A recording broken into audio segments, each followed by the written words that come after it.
Welcome back to Off the Board here on Better Day, powered by FanDuel. Colby Marshew here alongside me is the yogurt eating man himself, Jake Hassan. We'll let him finish that last goop scoop of yogurt. Big day I got today, nothing big to do the show today. rest We of the got day day. So baseball all day long today. Ton of stuff to talk about. Baseball's in full swing. We might actually need 2 hours to talk, but we won't do that. We won't talk your ear off 2 hours straight because, hey, we got things to do yet, too, people.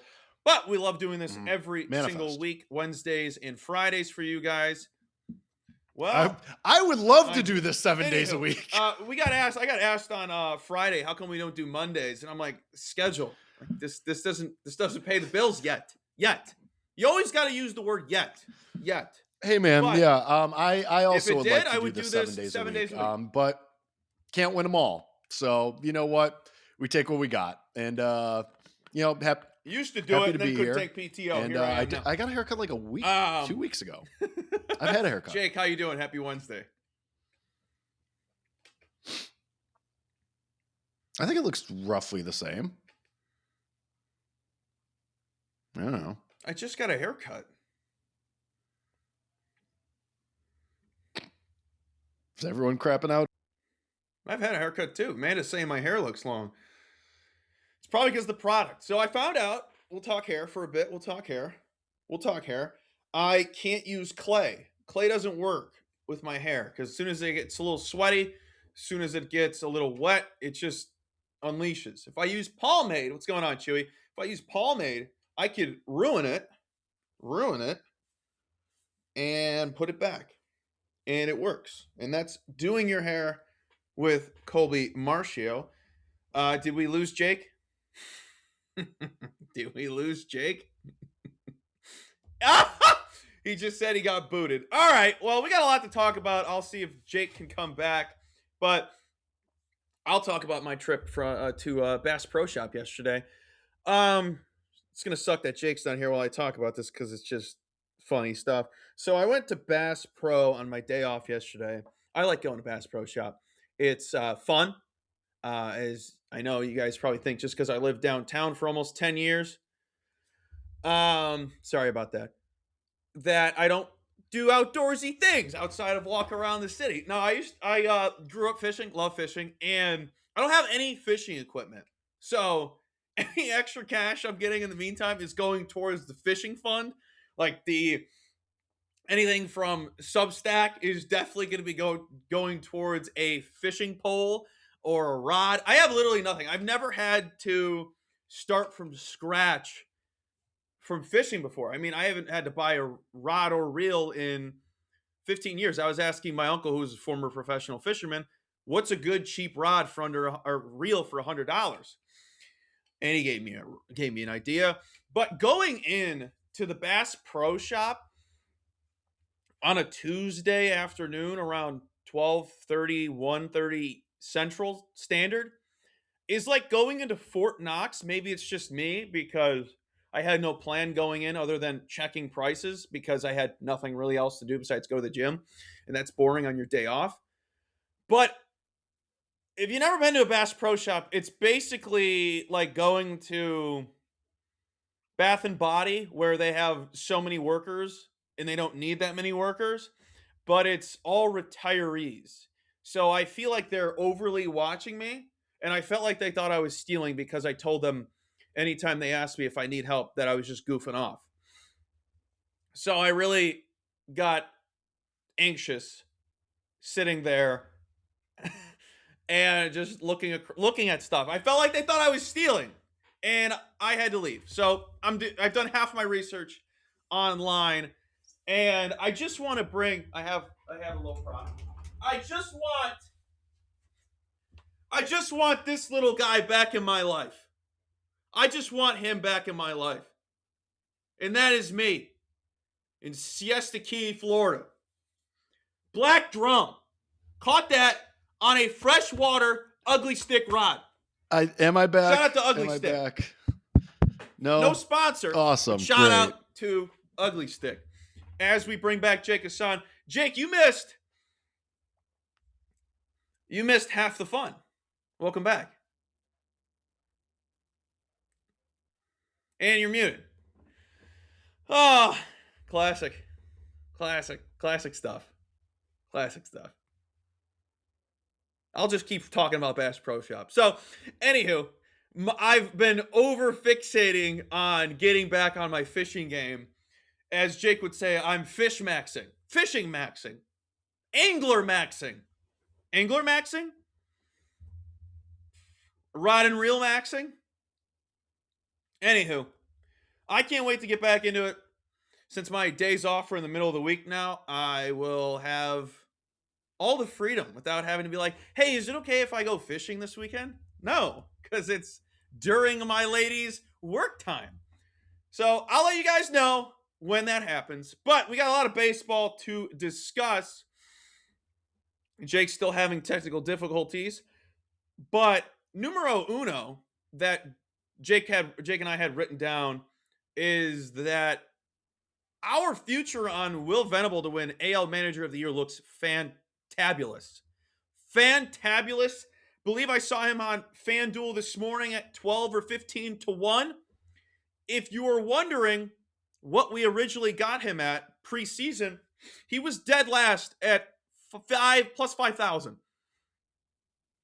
Plus 5,000. If the White Sox won last night, they would have been in first place in the AL Central, which is always up for grabs. Always up for grabs. What's going on, everybody in chat? Oh, I should pull up chat.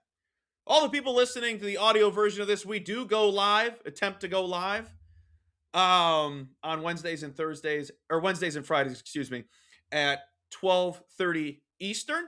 You can come hang out over at Colby M. Bets on Twitch, Better Day on X, and YouTube. But if you are listening to the audio version of this, I love you just as much as the live viewers chatting down below. Let's see. Rumor has it Jake can't walk and chew gum at the same time. Keep them coming, guys. Keep the Jake jokes coming. Murakami should be on the Cubs. Disagree.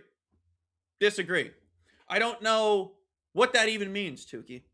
I don't know how you could put ill will like that towards the South Side. Just imagine if Wrigley had the food the South Side had. Could never do it. Anywho, Will Venable, I think it's a go. If you have yet to buy in to any Coach of the Year, any other futures. I mean, I know Jake and I talk a ton of futures on our shows, but we did talk briefly because Matt also had technical difficulties as well, which is why we couldn't hit live. That we do agree you should still buy in now. If you are interested in buying into the White Sox, if you didn't get in on their win total over 66.5 wins, you think they have a chance at continuing the success they're having right now, Will Venable is a buy still at the current price that you can find, whatever the best price is. I only remember FanDuel had 12 or 15 to 1. Because I think it's only going to get better if you bought in now, it's only going to get better. Or, you know how we say wait, maybe the price will get better. I think if the price gets worse, as in the White Sox are not performing on a higher level than they were as of right now and later in the season, that it'll probably just be a loss. So I don't think you're ever going to get the price we got and have a chance of winning it. So if you didn't get in preseason, I think now is where you buy in. Jake, we're talking Will Venable right now, saying how now is the time to buy in on Will Venable if you believe in the White Sox, and you should probably not wait, because if you wait, you're probably going to get screwed because they're probably not going to keep up what they're doing at the moment. I mean, aren't they? Like, I was the idiot who said, oh, they're cooked after 2 games. So, and you like to remind me of that fact a lot. But I just think that, yeah, I think that 15 to 1 at the best price is a fine price to pay for him right now, just because we like them because here's the thought. The AL Central is absolutely atrocious. Every team there has a losing record. Anybody can win this. So if you're talking about Venable at 15 to 1, which is the best price, which I'm sure Colby has mentioned multiple times already, as he should, like that's a decent price, because look at it this way. The White Sox win the division.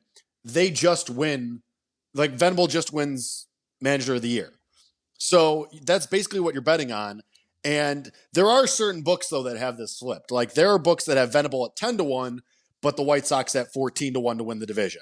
So in those instances, and this can lead into our conversation about shopping.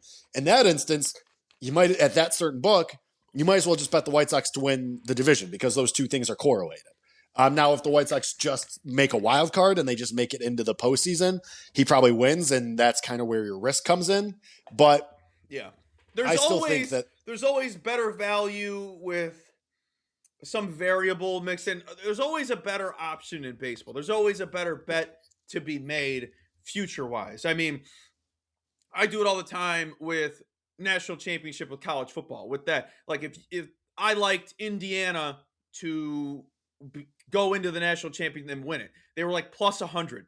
Instead of waiting for them to get to the Natty and bet them, you bet them to win, to basically win two games, two money lines essentially type deal. There's always a better option. But would you say if you don't buy in now and the White Sox fall off a bit and the price gets better, do you think it will still be worth buying into, or do you think it'll be like they're probably gonna, that's probably where they're gonna stay type? Are they overachieving right now in your mind? I don't think they are, because they're not, it's not like they're absolutely humming. I mean, some games they are, yes, yeah, where Vargas, Montgomery, and Murakami are hitting home runs back to back to back to right. back, but there's still a solid group. The pitching has been unbelievable. It has, and I mean, and the thing is, they haven't even called up Hagen Smith yet, too, which we could probably see him at some point this year. The problem is, there's a couple things like Murakami will cool off at some point. Like Noah Schultz will eventually have a rough start or two. Davis Martin isn't going to keep a sub 2 ERA the entire year. The guy's best career year was a 4.10 last season. Could he be a mid threes or low threes guy? Yeah, sure, of course. He has that in his bag, but I don't think he's got Cy Young in his bag. I could be wrong, but also the Savant page, there's a good amount of blue there that indicates some regressions coming his way. Yeah. So, yeah, I mean, but also then you offset that fact with what I just said. Hagen Smith will probably be up at some point. Braden Montgomery will probably be up at some point. So they have more reinforcements on the way, theoretically. And I mean, you and I had said before the year, like the ceiling for this team is 83-ish wins. And that's good enough to win this division. So, I mean, right now you have Cleveland leading the division 18-19. You might have a team win this division at 82-80. I said if they won last night, they would have been in first place. Yeah. Yes, they sure would have. So it's nuts. It's interesting. The White Sox control their own destiny on May 6th. But I think this team is, and I say this as the guy that overreacted 2 games in and was like, we're cooked, it's over. I mean, the win total's way alive. Venables, obviously, the odds are telling you way alive. I mean, look at the other teams in this division. Like the Tigers, Tariq Skubal's not coming back, maybe for the rest of the year, because the timeline's 2 to 3 months. You really think Scott Boras is going to say, go out there with a compromised elbow and try to squeeze out 5 more starts, 6 more starts with rehabbing an elbow injury? I don't think that's going to happen. No. So you have that. You have Framber Valdez throwing at guys after he's tipping his pitches. We'll talk about that right after this. We have to talk about that right after this because I'm pissed about that. What's going on? Hello.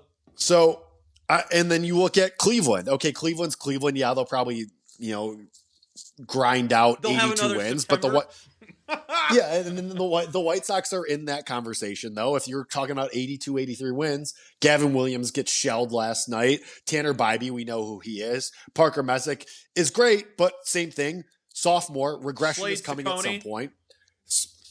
Whatever. Go. Like, Jose Ramirez will at some point turn it around, but after him, it's like, okay, Chase DeLauder and me and you, basically. I mean, Chase and the Royals are 500 his last 10 games.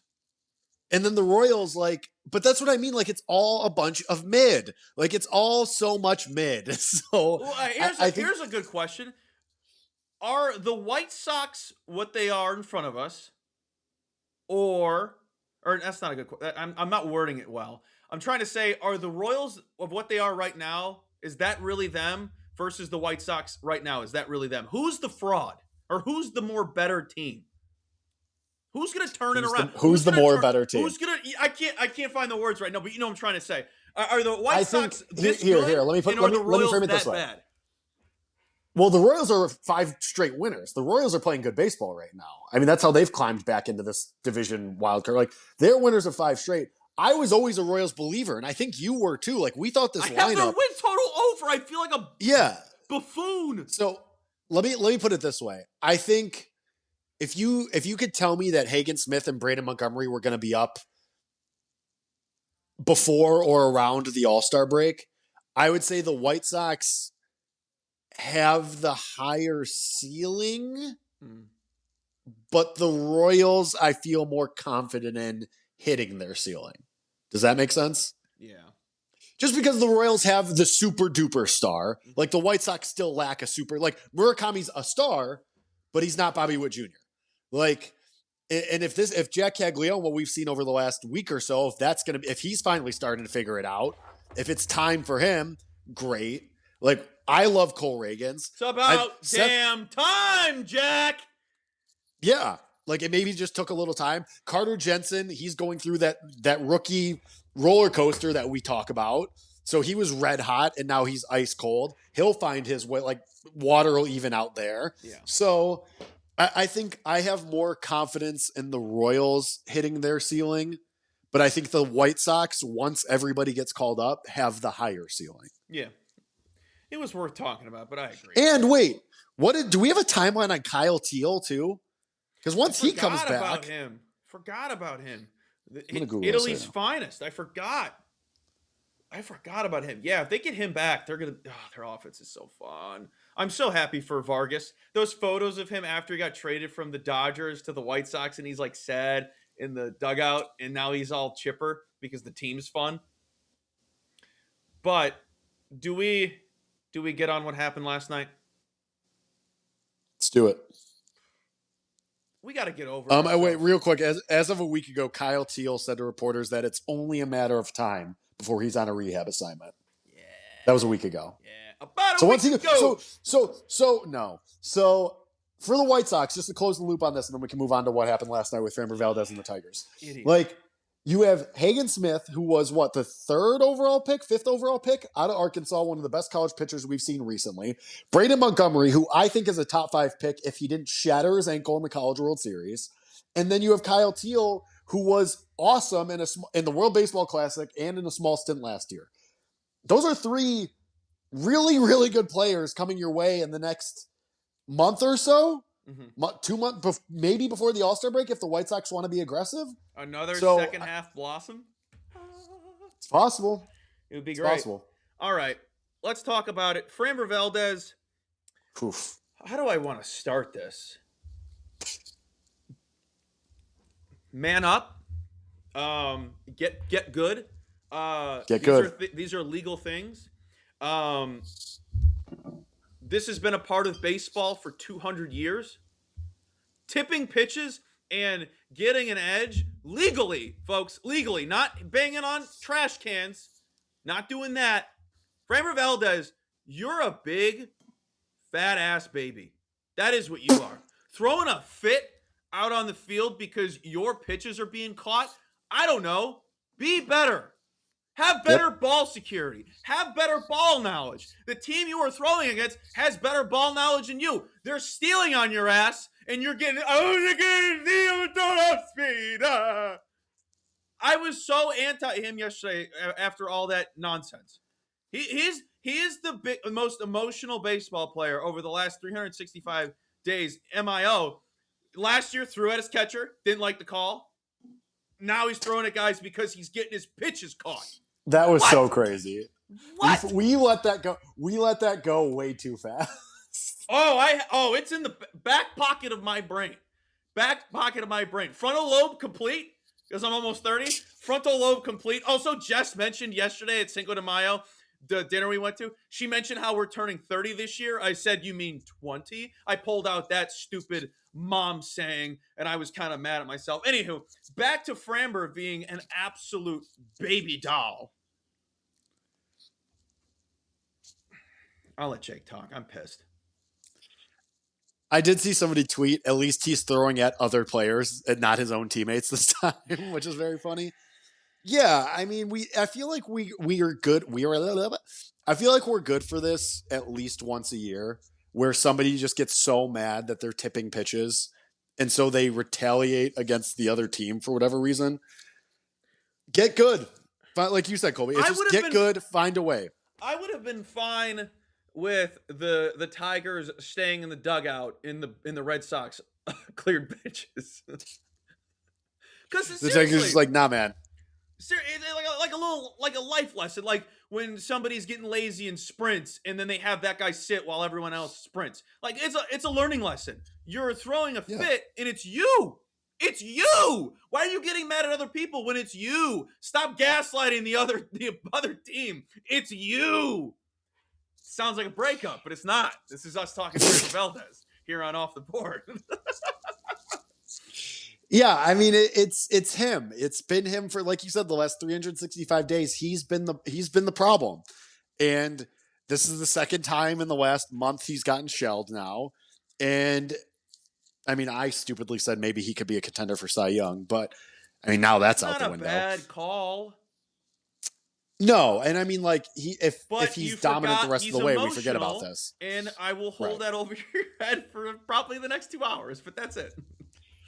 And that's fine. Like I deserve that. But yeah, I mean, it's just obviously the Tigers had to come out of the dugout. They had to clear the benches because like that's just how it is. But I would hope that AJ Hinch, who is Framber Valdez's former manager, by the way, so should have a good relationship with him, would be able to And go, knows hey a thing or man, two about cheating. Could be like, hey, this is and, legal.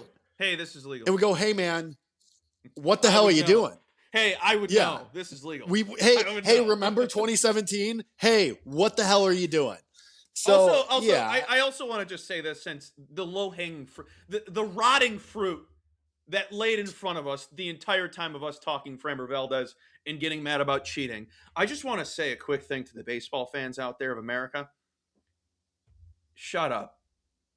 Shut up about the cheating Astros. It's been 10 years. Shut up. Shut up. yeah, we got one more year. We got one No, no, more no, no, year. no, no, no, no, no. Shut up. That's it. That's all I have. One more year. I think it's 10 years as its statute of limitations. Also, I really get very defensive when they boo Jordan. He wasn't a part of the team. They do it at White Sox games. Yeah. Last time I was there, they booed. You can boo Altuve. That's it. You can boo Altuve. He stole an MVP from Judge. But there is something I did write down I didn't put in the chat, but I wanted to talk about because you were going to obviously mention Cy Young. NL Cy Young, I wish I got on the bandwagon with Shohei because I think that is a go because he stopped hitting when he throws. Mm-hmm. And I wrote this down. It's not and I don't mean this to be a hot take, but in the sense of in the grand scheme of things, of how great we think Shohei is he a liability at the plate this season? He's not the Shohei of years past. And I know everyone's going to go, Colby, this is a very overreaction for somebody like you that hates overreactions. It's not. It's not. He's batting 240, has an expected batting average of 258, has a 814 OPS, which is great. But we're talking about Shohei Ohtani, who is more focused about winning the Cy Young Award and more about his mechanics pitching than he is at the plate. He doesn't look the same. Also, there is a bug going around with that whole team. Then they're sick and they're not having fun. So that's why they're in a bit of a cold streak, which is, I was listening to a guy talk about it. It's kind of cool. Not that they're sick. It's just the ebbs and flows of the season and guys get sick. It's like a classroom. Yeah. It's like a classroom. Like, hey, not every day is going to be fantastic. Like it's wild to, like, you think about growing up playing sports and it's not a job. Like, this is their job, and it's like going to the office every day and freaking Greg gave me COVID, so I'm not gonna be. You know what I mean? It's just so funny because they're playing a game, and they're not having fun out there. Greg just catching a ricochet shot there. Guys aren't having fun because they're sick, so that's why they haven't looked great. And then Kyle Tucker looks like crap, but is Shohei a liability at the plate right now as he's too focused on throwing? I think it's a yes. He looks fantastic at the rubber, at the dish. So it is funny you bring this up because I was literally thinking about this the other day. Because I same thing. I noticed his stats, and just for people to have context, over the last 4 weeks, 28 days, he's hitting 217 with a 754 OPS. He's slugging 386 in that span. And I was thinking about this the other day because his MVP odds, he's still like minus 200. I was going to say I think it's wide open because of this. I don't know about wide open. I don't think I'd go that far because, like you said, he's still got an 850 OPS. So if he wins the Cy Young and still puts up an 850, 900 OPS, I do think it's more likely than not that he wins because that's still a good season at the plate, even if he only hits 250. But if he still puts up 30, 35 home runs. Now, to your point, is this thing open? Should he be a minus 360 favorite at FanDuel?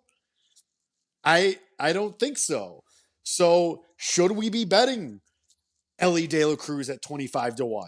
Should we be betting Kyle Schwarber at 30-1? Matt Olson 12-1 is great price. It's not bad. Like also Fernando... gotta cut you off because people in chat are mentioning it. Amanda says Shohei's gonna homer tonight. Matt said his bases are plus money tonight. Yeah, he's probably. I mean, I always say Shohei plus money bases is always a go. And we can talk about this other thing I want to talk about. I mean, should we do that the day after he pitches, though? After he pitches 7 innings, a 2-run ball? I'm not going to do it. Lance McCullers, I can't tell how good he is at the moment. But people are going to talk about how the books know this and that. But they gave him plus money bases when he had 18 bases against the Marlins 2 years ago. People forget. I don't. Because I had it. I had the bet. So, all right.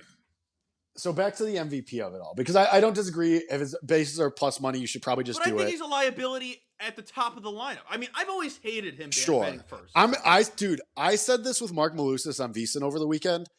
I don't think the Dodgers are going to win the World Series. Like, they're the favorites. Everyone's going to, like, but I don't, and I know, like, oh, wow, great call. They're not going to make history and make a three-peat. No kidding. But, like, I kind of think that, like, they're not going to win it again. Yes, Colby? My only rebuttal for this is they're designed to blossom in October. So fair. That is fair. So I you know how like the late 2010 LeBron teams, everyone be like, "Oh, I don't think they got it this year," and then soon as the playoffs turn, LeBron's the greatest player we've ever seen. Is still 40 years old, by the way. Won a playoff series with his son. Take that, MJ. Right. So if we're talking MVP, who is there anybody that catches your attention? No. I think there's one person. There's two, because one is Price. Go ahead. Who? So first one's Corbin Carroll, 20-1. Obviously, like dude could go 30-30, like high average. But like if the Diamondbacks are going to be just, I don't know how much that does for him. The other one, and this is just Price, but man, if he could just stop murdering families of earthworms on the infield, Nando at 100-1. 100? Have you seen his peripherals? Who? Fernando Tatis Jr. Oh, 0 home runs? Yeah, but that's what I mean. Like, if he stops hitting the ball in the bleeping ground, I'm out. Because everything else looks amazing. I'm out. At 100-1. No. You could give me that money. I'll give you 200-1. Dude, I'm just saying, like, he is in the 99th percentile for hard hit percentage, 74th for launch angle. Stop it. Has like, the most 100-mile-an-hour hits. Fernando Tatis Jr. is a guy who has been in the top 5 for MVP voting. Like, he is a guy with pedigree. Like, if you can just stop. I can't see the freaking comments. Just tell me what it is. Amanda said I lost respect for you. It's 100-1 for Don't piss me off. Like, Fernando Tatis Jr. is a superstar in this league. He has been in the MVP voting. He has been in the top 5 in the voting multiple times. He is 99 percentile hard hit rate. Look at this. Red. If he just stops hitting the ball on the friggin' ground, and if we think Shohei Ohtani's vulnerable, this guy was 12-1 at this time a year ago. He was 10-1 the year before that. He has been in the finals if not for Shohei Ohtani. And we're going to price him at 100-1 when he's still murdering the baseball. He just needs to put it in the goddamn air. Hello? Like, who thinks that's right? I lost respect for you. Shut up! Look at the price! Oh, you got eyeballs? Open them! Open them! You're on the West Coast, Amanda. Watch the damn Padres game. I know you're up. Christ. Piss me off. Lost respect. Get out of my face. Amanda, you're on the West Coast. I know you're up. You're right there. Turn on the freaking TV. Amanda, you're on the West Coast. I know you're up. I'm right. I'm right. You got eyes. Open them. Tukey said, who paid you to say Tatis's name? What do you mean? All right. Fernando Tatis Jr., 8th in MVP last year, 14th in 23, 3rd in 21. Like, this guy has been one of the 21 stars when he was on baseball. roids. Okay, what about the other 2 years? All right, let's move on. We're getting a little nutty. All right, let's do this quick. Let's talk about my 100-1. I'm not saying we have to go put the rent on it. It's 100-1 for a reason. But if we think the guy who's minus 360 is vulnerable, sure, go bet 12-1 on Matt Olson. You jabronis. Shut up. All right, we're gonna have people betting James Wood at 40-1. Sure. Also, I got exactly. You see what I mean? But I got screwed on his homer yesterday, dude. He had a no arc line drive that hit the top of the wall. All right. Real quick, we'll get into our bets in a second, then continue on talking because we got a lot to talk about. I just want to give praise to my favorite team, the New York Yankees, for doing the right thing for the first time. Keep Volpe's ass in AAA. Yeah, he sucks. Why mess with the feng shui? I'm honestly shocked. They were like, no, we're keeping him down there in AAA. Cabanero's been awesome. Because it would be so Yankee-like to be like, you know what, he's supposed to be our guy of the future. Who cares that we're humming right now? As if feng shui and morale isn't the most crucial thing of part of this game. This is, I would say, morale and momentum is the most important part of baseball. Because look at the Guardians finishing the last month of the season last year. That's all Blue friendship. Jays, too. The who? Blue Jays, too. Exactly. So I just wanted to say real quick, keep his rear end down there until somebody's hurt and they have to bring him up. And Matt made a very good point in our group chat. Bring Spencer Jones's rear end up. What are we waiting on? To trade him? If you're going to trade him, trade him. But if you're going to just keep him in AAA, what are we doing? Bring him up. Please. I was ready for the Anthony Volpe, like, this is what the Yankees need. This is the last, like, it's just, whatever. Like, and he'll hit 1 home run at AAA and everybody's going to be clamoring for him. I think this is the right, like, he's a liability. A couple things I wrote down. Okay. Just in betting terms and betting stuff. I tweeted out the other day, shopping. It's always important to shop around. And then the ghouls and the gremlins came out real late. And the biggest genius that replied to me had the most, I don't know how I didn't think of this. His insights were otherworldly. Said, price doesn't matter, give out winners. And then somebody else replied to me and said, this lost, so your shopping meant nothing. Actually, that was part of the conversation. So I just put the laughing emojis and I said, oh no, my first loss. And then he thought I was genuinely serious and said, your first loss, get the F out of here. I was like, this dude's a comedian. Dude, Dude, that's the problem with like when you go in with the Twitter eggs and then like the user 5 6 like it's a user a billion numbers in a So row who so the first guy that said price doesn't matter, give out winners. I clicked his profile. Third tweet was Yankees minus 194. Just that. And then a tweet after it was Andrew Tate. Said everything I need to know. yeah, there you go. You should probably just open his replies. He'd probably be like replying to OnlyFans girls, being like, "Please acknowledge me."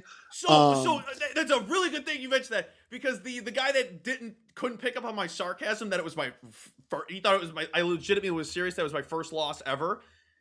Every tweet on his page was giveaway retweets. Like Of course, retweet to get $100 on underdog, blah blah blah blah blah. And then he said 2 tweets in the last 2 years, and one of them was that reply to me. What?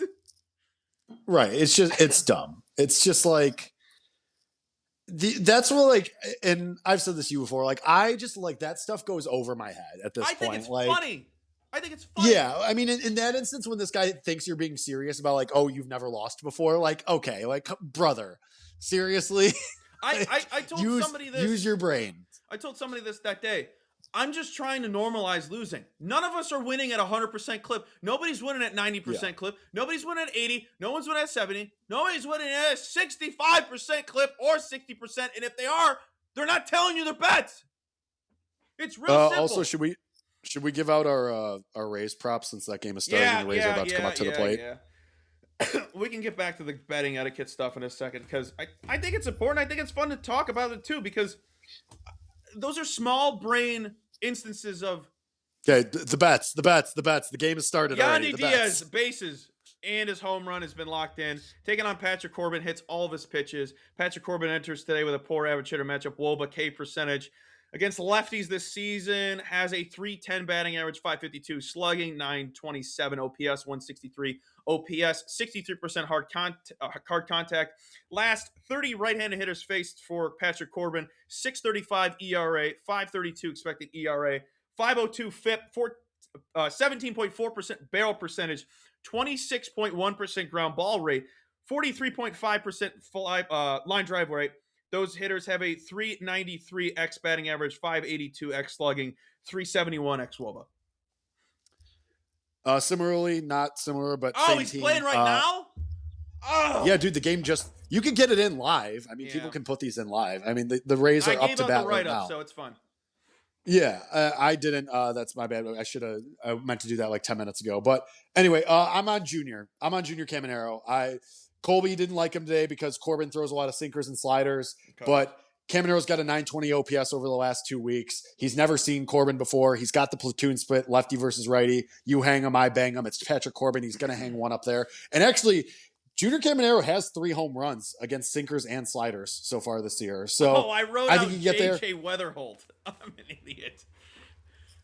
What? That game started too.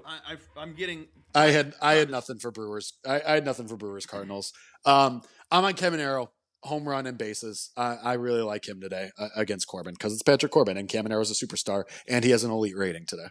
Boom. Boom. Yeah, I also have J.J. Weatherholt if you want to get that in right now if you can. Bases, home run. Bases I got 165 plus 165. Home run I got I think 720 was the homer. Last 30 plate appearance against right-handed pitchers. 502 WOBA giving up or making 62 and a half, hard contact at home. 483 slugging, 870. I can't talk right now. I can't talk. Dude, I'm reading the second number and I'm not even reading the first. 783 OPS. Is it Sprott? Sproat? How do you pronounce it? Brandon Sproat. Sproat against left-handed hitters, 8.16 ERA. They have a 375 X batting average, 640 X slugging. I liked them yesterday. It rained out. I like them again today. I'm running it back. I have nothing with Cardinals Brewers. I stayed away from that game. Weatherholt's probably a good play. He's been awesome. But other than that, I got nothing in that one. I only have one more later today. I don't know if you want to keep talking or you want to just keep running out bets. You let me know. I mean, I just figured we should get that one out because the game was starting. Yeah. So, I I only mean, if have you one. want to go back to I only have one betting more. etiquette, I'll just give it out. Ellie De La Cruz bases home run tonight. Colin Ray. We kept getting chirped last week because of a certain Cubs fan that I work with was saying that Colin Ray is actually legit. There's no numbers out there that stand by that. Let's just go through this. Last 30 lefties face for Colin diarrhea. 70% hard hit rate, 20% barrel rate, 25% line drive rate. that was good. You should be Those proud of yourself opposing for that one. lefties I'm have mad I didn't bring it up. those opposing lefties have a 474 expected batting average, 872 x slugging, 432 x woba, 263 whip, 1181 ERA, 764 expected ERA. Ellie can hit all the pitches that Ray offers. Ellie Day. If you get it the day after I bet it and gave it out, I'm gonna be so upset. I'm Folks, actually gonna be really upset. and for those wondering, is the wind blowing in or out? I'm not answering that question because it doesn't matter. I kind of think it matters for blowing out, but whatever. That's not important. Two reasonable minds can disagree. Um, I I have a couple things. First thing, I want all of the Tyler Glasnow stock today, all of it. I mean, God, wired headphones. He's been unbelievable. 9 strikeouts in 3 of his last 4 starts. The other one was 7. I know it's the Astros. I know they don't strike out a ton, but oh wow, this moved a lot. This got bet to hell. I would ladder him up to 10 at 3-1. Carlos Correa out. Now you're just throwing guys in the lineup at this point. It's Jose Altuve, Yordan Alvarez, Christian Walker, and Slop. So I like Glasnow. He's been on a heater. Astros team that stinks. I wish if anybody out there has a Houston Astros worst record ticket, credit to you. That had to have been a massive number. Yandy Man, Single, that team stinks. we're halfway there. Halfway there. What? No, I'm not going to do it. Anyway, so I want all the Glasnow stock today. Strikeouts over 7.5, over 8.5, over 9.5. I'll go back to the well with the White Sox too, with Schultz on the mound. You get them as a slight favorite, minus 112 at FanDuel. Shop around prices, etc. I like the White Sox in a bounce back spot after they lost a game they really should have won last night too. Wilbert Urena is on the mound for the Angels. Why did they sit Mooney to then pinch hit him? The White Sox? If you're not going to play him, give him the day off. Listen, I don't agree with that.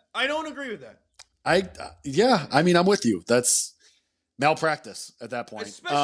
Especially a young guy like that, fresh in the majors, and I'm sure there's already so much pressure on him, even though he looks lights out. Why not tell him, hey, no matter what the situation is, you're not going in? Yeah, I'm with you. It's that, and then that's maybe like the downside of the White Sox is boneheaded decisions like that, where that's where they lose us. I don't know. 2 other things. I'll pay the minus 130 with Paul Skeens. When was the last time you were able to lay just minus 130 with Skeens on the money line? I think that's a fine price to play. I would also, regression has started to come for Michael Soroka. It came in his last, Jesus. It came in his last stop. Blah, blah. And if anybody has been paying attention, Connor Griffin starting to figure it out. Another double and another walk last night. He's married. Just saying, it's because he's 20 years old now. He's not a teenager. The brain has started to develop. You still get Connor Griffin plus 145 for over 1.5 total bases. I think that's an insane price. The dude's hitting like 400 over the last 2 weeks. Mm-hmm. Starting to look, and you've seen it. The price has dropped. If you didn't get in on Rookie of the Year a week, 2 weeks ago when we told you at 13-1, sorry, womp womp. Just another Jake Hassan Awards banger. You're welcome for all the people chirping about Nando. But anyway. Just, CLV. It's fun. So I Connor Griffin over 1.5 total bases. And I am not a Freddie Peralta believer. You're going to tell me Freddie Peralta should be minus 170 at Coors? Okay. Give me the Rockies. Plus 140. Money line. Bitch. I'm upset. Okay. That wasn't necessary. Also, to burst your bubble, Matt's on the Diamondbacks tonight. Okay. Producer Matt That's knows ball. fine. Producer Matt knows ball. I'm not saying he doesn't know ball, but we could be mano y mano here. That's cute. Hopefully everyone saw the plays beforehand. There's always a way to see my plays. Let's see. Let's go back to the chatter. We had more chatter to talk about. We had something come Sugar up. hurts. One of our viewers, Mr. D, asked me this yesterday, and I figured we could talk about it. I mean, you and I look at a lot of stuff. We like a lot of things. Matt likes a lot of things. Matt typically is more in the ballpark with Mr. D than I would assume Jake and I, and that is how do we decide how many bets we're going to make in a single day? Mr. D had a whole list lined up, and I typically don't have I don't have a list that long. He had more than 5. I don't remember what the exact number was, and I'm not saying that's bad. I'm not saying it's good. I just that's just not how I typically bet. People say, "Oh, today I'm going to spray the board." I Mhm. answered him. I said, if I typically like something, I'm probably going to bet it because Monday I left Bryce Harper and Judge off my card, and those two both homered on Monday, and it's been eating me since. Sure, I got one, but it's been eating me pretty badly. So, I mean, I don't like having a fat card. Yesterday was a pretty big card, even though JJ didn't play, and it looked bigger because I had 2 bets on Schwarber to get a hit, but it was really just one because I got limited on a boost. But I don't think I like more than 5 guys on a day to day basis, and it's just how I go through it. It's very, uh, it's just a long process that I go through. So typically, there's not more than 5 guys that I like. So I don't know what you do, Jake. If you have a limit, or you're like me, and if I like it, I'm just gonna bet it. Yeah, my thing is if I like it, I'll just bet it. Like that's just my. I usually end up with 4 to 5, just because that's generally what I like the most. I've learned in the last like few years, if I only like it a little bit, I'll either bet less or I'll just stay away completely. Like if I'm sitting there trying to convince myself to hit the button, then I just don't do it anymore. Because like a few years ago, I would have spent 15 minutes convincing myself to just hit the button and do it because I like it a little bit. But now I just trust what I have strong convictions in, and I'll just bet that. So it just depends. I mean, I'm generally in the 4. I don't have like, oh, I'm going to stick with 4 to 5. Some days it's 3, but it just depends. So, I mean, situations are situational. Just kind of depends on what you like. So it's interesting that you mentioned having a set limit.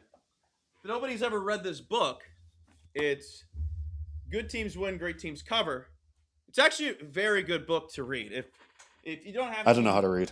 you don't have to be new to betting. You don't have to be very into it over the last. If you're what's the word I'm looking for? An experienced better. It's a very easy read, and it's not like a how to bet for dummies type thing. But the author Pat Haggerty, um, he mentions in there he's a college football bettor that every week he bets I think 5 teams, 4 or 5 teams, and that's like his set number because if he loses this or that, it's a good week or a bad week. But everyone's different. That's just how it is. But that made me think of this. And if you can get this for like $4, if you want to give a good read, it's 100 something pages, 120 pages. It's the easiest read you'll ever have.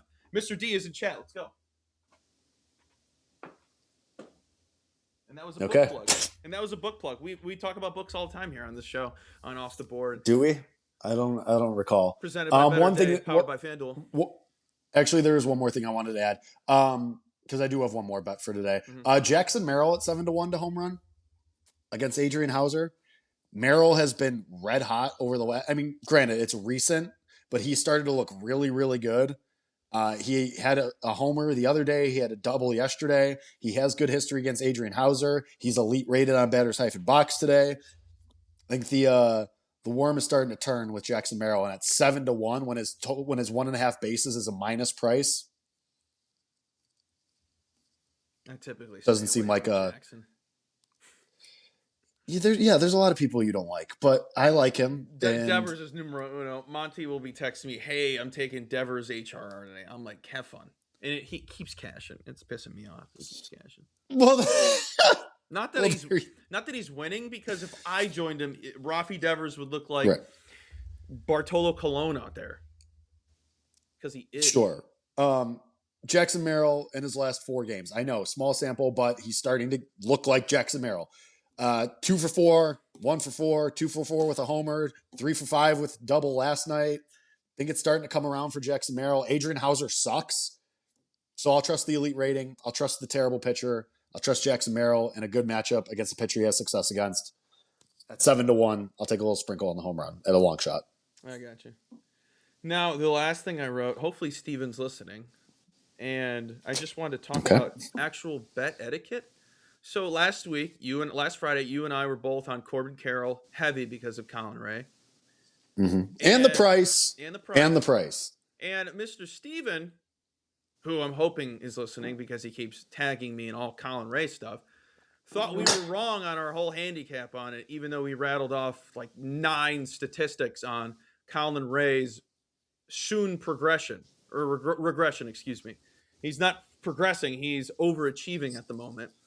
And while the bet's going on, not beforehand having the discussion, while the bet's going on, while the bet is live, somebody you have respect with or rapport with is actively wishing ill will on Corbin Carroll. First at bat, Corbin Carroll strikes out.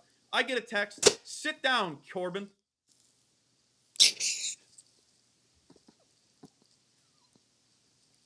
I would never wish somebody to lose a bet. I think that is terrible etiquette, and I think that's just pretty lame. Am I somebody who's superstitious? For the way I speak, most of the time I would say no. But putting ill will on something is very, very, puts a sour taste in your mouth. I don't know how you feel about that, Jake, or I'm just being a big baby. I think that this is just like because me and you, like, we've been working in the space for years now. Like, this is kind of like our mindsets are different than a fan. Like, what'd you say his name is? Steven? I don't even remember anymore. That's how little I care. Like, Steven's a fan. Like, that's what Steven's I said. A fan. I said, get your fandom out of this. If you can't get your fandom out of betting, don't bet. He goes, I'm not a fan. I'm trying to help. How are you going to help me while the bet is in play? Well, that's what I mean. Like, it's just and I experienced this at my old place of employment. Like, I had a Saturday show on local radio in Chicago that was a betting show, and I was telling people last summer, all summer, and it's especially Cubs fans get really upset when you tell them to not bet their own team. They get really upset. Everybody was dumping money into PCA to win MVP. And all summer, Colby, I was telling people every Saturday morning at 8 a.m. Central Time, don't bet this guy to win the MVP because the regression is coming and Shohei Ohtani still exists and is really awesome. And I had people in my mentions. I had people sending texts to the station. This guy's an idiot. What's he talking? Oh, don't bet it. He's second in the odds now. Nice call. And then he didn't win, and it wasn't even close. So, all this to say, that's Cubs fans. They love their team so much, and that's great. Fandom is awesome. I'm not going to tell you to not be a fan of your team. But when it comes to betting, especially things that are objective and statistical and you use research to back up your bets, we don't have to be right all the time. To Colby's troll in the replies, oh, your first loss. Facetious. We lose all the time. That's betting, Susan. You're going to lose. The best better that you know is hitting at like a 52% rate. That's betting, Susan. Your faves out there on Twitter with their green check marks and editing their Excel spreadsheets to take out the losses, they're losing. And they know they're losing. They just feel the pressure and they don't want to be open about it. So all of this to say, like, yeah, not everybody wins. And yeah, there are fans out there. Great, Steven, you're a great fan. Awesome. You love your team. That's cool. Just because we're betting against your team doesn't mean that we're saying screw you and your family and we hope a plague upon your house for 40 years. No, that's not what we're saying. We're saying, hey, the research and the numbers indicate that this price is wrong on this player, and we don't like this pitcher specifically anyway. And I can't wait because you know, Colby, it's May 6th. You know, 3-4 months from now, when the Cubs are pushing for a playoff spot, Steven's going to be the first guy looking up Colin Ray's home address to send him a bag of flaming dog shit. Like, that's going to be Steven. He'll be the first person there. He'll turn like that because that's fandom. That's what fans do. That they're emotional, and that's how they do their bets. You go to Wrigley today. You can poll 100 people. Hey, what's your same game parlay for the Cubs to win and homer today? Out of the people that are betting, because not all of them are going to be bettors, obviously, but out of the PCA you get 100 hit, bettors. blah blah blah. You get 100 bettors, and you ask them, "Hey, who's the guy you're picking to homer with the Cubs to win today?" Yeah. 85 of them will say, 85 of them will have that exact parlay. Some Cub to homer and the Cubs to win. And probably the over, too. And I also think that's what makes our show of us co-hosting any show. We've done tons of shows together. So it doesn't matter what the title of the show is. Just us being together talking sports is you and I mean, I would say I have more of a fandom with the Yankees. You don't really claim a team at the moment. And I'm in a spot where I can't be biased. Like, people will think I'm biased all the time. People thought I was biased last year with Aaron Judge, and then I would spew stats, and it still wouldn't be good enough. I don't have bias. I was raised by my dad, who doesn't have a favorite anything. I've never seen my dad wear any sporting attire. My dad played semi-pro baseball, was recruited by Stanford to both play running back, averaged 11 yards, almost 12 yards a carry in high school. Why didn't he go? Why didn't he do it? He's got heart issues. Former his heart's too big and full of love, am I right? Former cardiac arrest survivor, Phil Marcio. He is. Wait, so that happened to him when he was in high school? He had a cardiac arrest? No. 2 weeks before I graduated high school. Oh, wait. Okay, hold on. Wait. Okay, so that doesn't answer my question. Why didn't he didn't have heart issues in high school? He's always had a heart valve issue. Oh, okay. Which didn't even correlate to the cardiac arrest, which is wild. Anywho, that is pretty interesting. My dad, I'm pretty sure my dad has only ever worn his own sporting gear, which is an all-time ball guy. Flex. That's a flex. That's dope. Ball guy. That's right dope. there. I've never seen him wear a baseball hat with a team on it. He's wearing hats you don't even know where they're from. But if you ask, does he wear minor league hats? No. Please tell me he wears minor league hats. Jake, hold on. He will. Hold on. I have the perfect hat. Hold on. Oh, I might have thrown it away. Hold on. No. Colby Marcio experience, everybody. I have so many hats. No. Oh, no. Fine. I'll just use this one. Hey, why don't you just tell us what it looks like? Hold on. Give me a second. He would wear. Somebody clip this, please. Hold on. Somebody just clip him saying, hold on. Hold on. I have so many hats. He would literally just wear, like, not this type of hat, but just picture something like this. What even is that? Just something that doesn't have to do with anything. anything. Is that a Bob Seger hat? Oh, I found it. He would wear something like this. Windows Distillery? and he would have gotten that hat the same way I did. Wait. Back to the. Was that a Bob Seger hat? No, it's Seeger Western clothing. Oh, okay. I was, if that was a Bob Seger tour hat, I was gonna come over to your house and kiss you on the mouth. That would have been sick. Dude, is this a Seeger bar or is this a normal bar? Good bet. Too niche. No, it's good. That's good. I know exactly no, what my you're dad talking will about. wear hats, and you'll be like, "Where did you get that hat?" He'll be like, "Oh, they're handing them out at the market." Like, my dad has no material items. My dad is the most impossible person to. I love how this conversation has just turned into my father.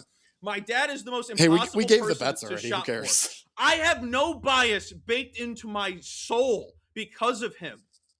You ask him his favorite team, he'll go, "I guess the Cubs." He hasn't watched the Cubs play. He's never been to a Cubs game. And lives in Florida. Well, he's from Joliet. I don't think he's been to a Cubs game since 1975. When he was 9. Also, this is the coolest game he's ever been to. My dad was at the one game Walter Payton didn't play in. That And sucks. Walter Payton's his hero. But that's kind of funny. That's hilarious. And that was talking about not having bias. Going back to our original thing of that's you are all gambling, the exact same thing. If you're gambling on a day-to-day basis, you can't have bias. You got to trust your numbers. You got to trust things. You got to be able to bet against certain things. Hence why we say bet unders. You can bet unders. They offer unders. Over unders. Blah, blah, blah. I don't like unders. I don't like rooting for failure. Blah, blah, blah. I have a reason with baseball. That's my own thing. Any other sport, I'll bet an under in. But you know what we should do? What we should actually do that actually I just think is a good content idea. Me and you should go to Wrigley for like a day game, like well, I know you work Fridays, but like, I don't know, like a random day game or something, or even a night game. Who cares? And we should just post up outside of the gates. Hey, would you bet on and specifically outside the sports book attached to the stadium. And we should just sit there with a folding table and a sign that says, "What's your parlay?" No, and just see how many. Like that guy with the "I'll debate whatever." Yeah, no. That's what I mean. Like we should put up a sign that says, "Tell me your parlay," or what's the parlay? Yeah. And see how many people. Like I think we'd get so many people, and I think a ton of them would be exactly what we said: the over Cubs money line and ex Cubs player to hit a home run. It'd be a pretty good bit. I think that'd be good content. Great content. Trademark. Nobody take it. Trademark. Nobody steal it. Hey, you want to do an interview? Did I ever tell you the time I had my favorite bet? They're very rare to get them, is the openers under Ks because they're only out there one inning. Did I ever tell you the time I had it at Wrigley and I was in attendance? No, you do. This is one story you actually have not told me. So I had it locked in. Like it wasn't like, oh, like there's an opener, I'm gonna go bet it. Like I actually did the research, I wrote about it, and I liked it. And it was like 1.5. So I don't remember who the Cubs were playing, but it was the opposing team. And he got the strikeout, first strikeout out the rip. Just first at bat, I was like, crap. I'm like, this is going to suck. And so he gets through the next 3 hitters. I think somebody gets on, blah, blah, blah. He gets through the inning. I'm like, now we just have to make sure he doesn't come in the next inning. He comes in the next inning. I'm like, oh no. Oof. Because I'm thinking just 3 outs. I just need 3 outs. Yeah. He either walks a guy or he gets a guy out. Soon as that first guy gets out, they go to the pen. Yanked him. They go to the pen. Amazing. And I get up and I scream and I go, let's go! Yeah! It's like quiet. Like there's nothing to cheer for. They're changing the pitcher. Nobody... So everyone's like, the hell is he doing? Also, one time they probably thought you were hammered. One time I was at a Cubs game and it started to rain, and I facetiously go, "This is why Wrigley needs a dome." A woman 6 rows in front of me turns around and tells me to shut the F up. And then as she's saying that, she just gets caught with this. Like, just me looking like this, and realizes I was joking. And I just point, I was like, public shaming. Oh, God. Real fast before, because we're giving the people bonus time today. Mm-hmm. We haven't talked about AL Cy Young yet. I talked about it on Monday in my 5-minute hit on the Better Day podcast. But this is the Off the Board podcast. I just rattled off some names. I said I hated that Soriano's price. He's probably my favorite one as of today. Well, I said I'm going to wait. Still? All right. That was on Monday. Not still. Okay, well, it's Wednesday. The White Sox. It's been 48 hours. What'd you say? It's been 48 hours, so you can have new opinions. It's more of a marinate thing. I'll wait. I said last year that I gotta love it. I bought into Zach Wheeler the end of May last year, and I was humming until he got injured. Right. Zach Wheeler, massive favorite today, by the way. Not sure that he should be a -170 favorite right now. I have a couple thoughts. I mean, so for people who are maybe just now coming out of a coma and have this show on for whatever reason, Tariq Skubal's elbow exploded. Not going to win Cy Young. He was your +190 favorite. Over, done, dusted. He's out for 3 months and probably more, because I'm sure he's not going to come back at the end of the year just to try and squeeze out 3 starts for no reason, especially if the Tigers are not really in it, which is possible. Then, I mean, we could just update the market as is. Now, Cam Schlittler, your favorite, which I don't have a problem with. He's probably he's the rightful favorite. I don't think that anybody is disagreeing with that. He's been awesome. But I think the same thing is going to happen to him that's happened to Jose Soriano. Like, I think it's coming. Like, I think regression is coming at some point for Cam Schlittler. Does that mean now, talking about emotional fans who get really mad when you talk badly about their team, Yankee fans, am I saying he's bad? Am I saying he's not going to be an all-star? Am I saying that for whatever reason, Cam Schlittler is going to get run over by a bus? No. I think that he's really good. Do I think he's going to win the Cy Young? I'm not super convinced about that. As such, do I think he's vulnerable? Yes. So then you have Max Fried at plus 330, Dylan Cease at 5-1, then a drop off of Jose Soriano.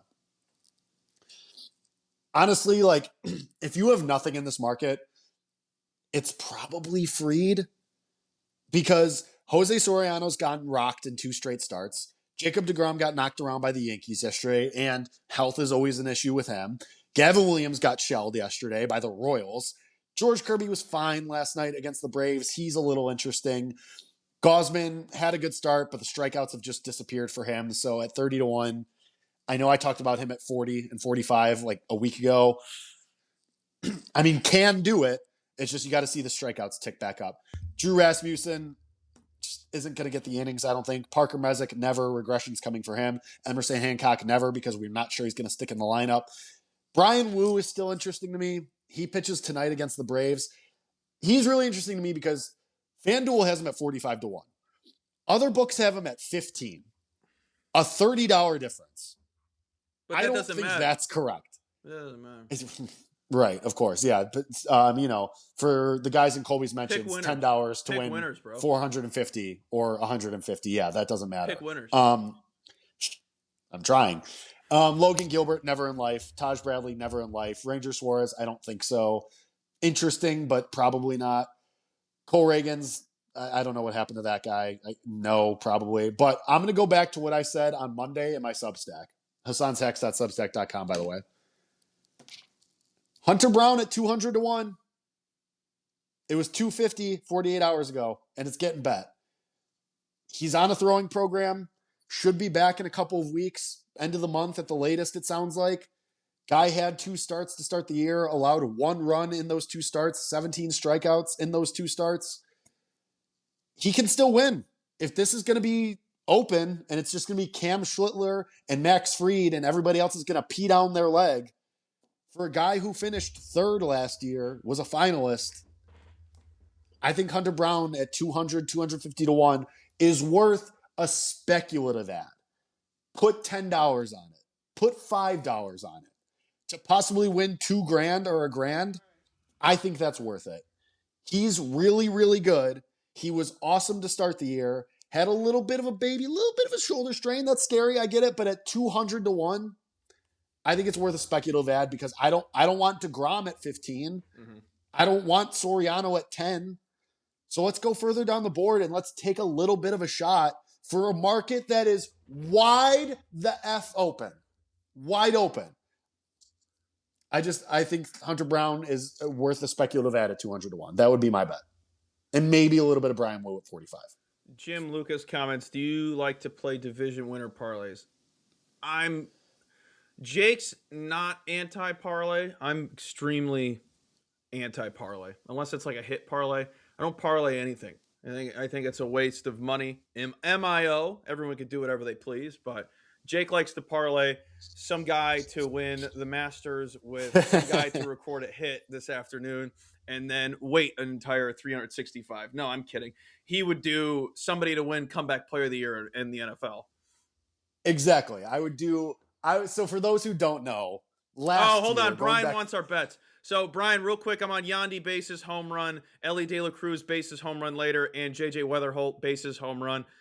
I mean, they're live right now. Yandy's already got 1 base. Time got past us today.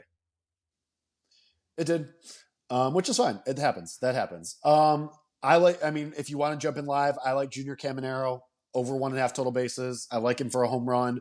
I like Tyler Glasnow, ladders, strikeouts. I think he's going to dominate the Astros today. I like Jackson Merrill to hit a home run at 7-1. I like the White Sox on the money line in a bounce back spot. I kind of like the A's actually a little bit at plus 145 because I don't think Zach Wheeler should be a minus 170 favorite just yet, but that's kind of more of a lean than anything. I'll just add it. A's money line, screw it. Rockies money line because I'm not a Freddie Peralta believer, and Connor Griffin over 1.5 total bases plus 145. A lot of plus money. How does it lose? Can't wait to be poor tomorrow. And then going back to your parlay thing for Lucas. Oh yeah, I mean. In 2024, I did a couple of NFL week spreads, like game spreads, parlayed with Jake Paul to beat Mike Tyson, parlayed with Scotty Scheffler to win the Masters. And it was a massive price, and it was a lot of fun. And come the Masters, because those all came through, come the Masters, I was having a great time, except that Scotty didn't win. But it was still fun. So yeah, I do random ones. I do like an award with something. Yeah, like I do like... I'll probably end up, this is a good point. I'll probably do like the Timberwolves to win the series against the Spurs with like Brian Wu, Cy Young, and like Scotty to win the PGA. Stuff like that. But to answer Jim Lucas's question, I'm not anti-division parlay. I never have a strong enough lean on divisions. Like, I'd rather just take them single. Like when we bet the Pirates at 13-1 before the season for the NL Central, that is something I'd rather do. Like instead of trying to pick between the Blue Jays and the Yankees, who's going to win the AL East, or try to pick which one of these stupid AL Central teams is going to win their division. Like if you have a strong lean, you feel strongly about it. I don't hate it, but I'd rather just do single ones. Yeah, I'm too much of a straight better. Hey, nobody thinks straights are sexy on Twitter, so. It is the nature of the beast, but they do seem to love losers. Losing parlays seem to be their bread and butter. Well, yeah, of course, because that it only takes one, and people see the big numbers. It's sucker bets. All right, we've been live, hour 5. Jake, any closing thoughts? Any closing thoughts? Be nice to each other. If you want, I don't care. Wish everybody to win every single bet they place. Why root for somebody to lose? Sure. I don't know. That's about it. Colby Morgan says hi. That's about it. And no, she did not. She did. I swear to God. I'm not kidding. Yeah. She said, "How's the show going?" What was the verbiage? She said, "How was the show?" I said, "Still going." And she said, "Tell Colby I said hi." It's right there. I didn't see it. Oh, it's that's right there. Nice. That's nice. Yeah. Tell her I said. So, guys, make sure you check out BetterDay.com. All the things over at Better Day, my write-ups every so often over there, especially the MLB Game Center for projections, edges for sides, totals, player props, and all of that jazz. Folks, it's another tool. Use it. Make yourself a better, and have yourself a better day over at, Better Day. This has been Off the Board. I'm Colby Marshall. You can find me at Colby M. Betts. Literally anywhere you need to find me. Substack, colbymbets.substack.com. Pick it. All the plays every single day. Colby M. Betts. Jake Hassan, the Jake Hassan on X. HassanHacks.substack.com for all of his. My write-up coming up in like an hour. Make sure you go check out Better Day. There's a free trial. Go check that out. Have yourself a better day as well. Let's sweep the cards, folks. Oh, please.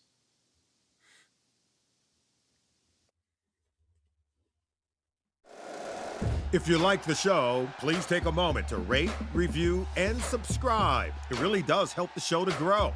Thank you for listening.